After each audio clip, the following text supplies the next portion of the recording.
പെൺകുട്ടികളുടെ വിവാഹപ്രായം 18 നിന്ന് 9 ആക്കി കുറയ്ക്കുന്ന നിയമ ഭേദഗതിക്ക് അംഗീകാരം നൽകിയിരിക്കുകയാണ് ഇറാഖ് പാർലമെന്റ്.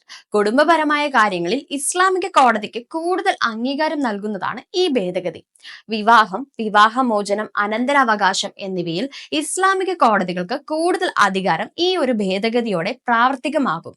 കഴിഞ്ഞ വർഷം പകുതിയോടെയാണ് വിവാഹപ്രായം കുറയ്ക്കുന്നതുമായി ബന്ധപ്പെട്ട ബിൽ കൊണ്ടുവന്നത്. എതിർപ്പുകൾ ഉയർന്നതിനെ തുടർന്ന് പിന്നീട് ഇത് പിൻവലിക്കുകയും ചെയ്തു. ഷിയ വിഭാഗം ഭേദഗതിയെ പിന്തുണച്ചതോടെ ബിൽ വീണ്ടും പാർലമെന്റിൽ എത്തുകയായിരുന്നു. ശൈശവ വിവാഹം നിയമാനുസൃതമാക്കുന്നുവെന്ന പേരിൽ ഏറെ പഴികേട്ട ഭേദഗതിക്കാണ് അംഗീകാരമായിട്ടുള്ളത്. സ്ത്രീകൾക്ക് സംരക്ഷണം നൽകുന്ന 1959 കുടുംബ നിയമത്തെ അട്ടിമറിക്കുന്നതാണെന്ന് ആഗോളതലത്തിൽ അവകാശ പ്രവർത്തകർ ഭേദഗതിക്കെതിരെ ഉയർത്തുന്ന വിമർശനങ്ങളും ഉണ്ട്. നിലവിൽ 18 ഇറാഖിൽ വിവാഹപ്രായം.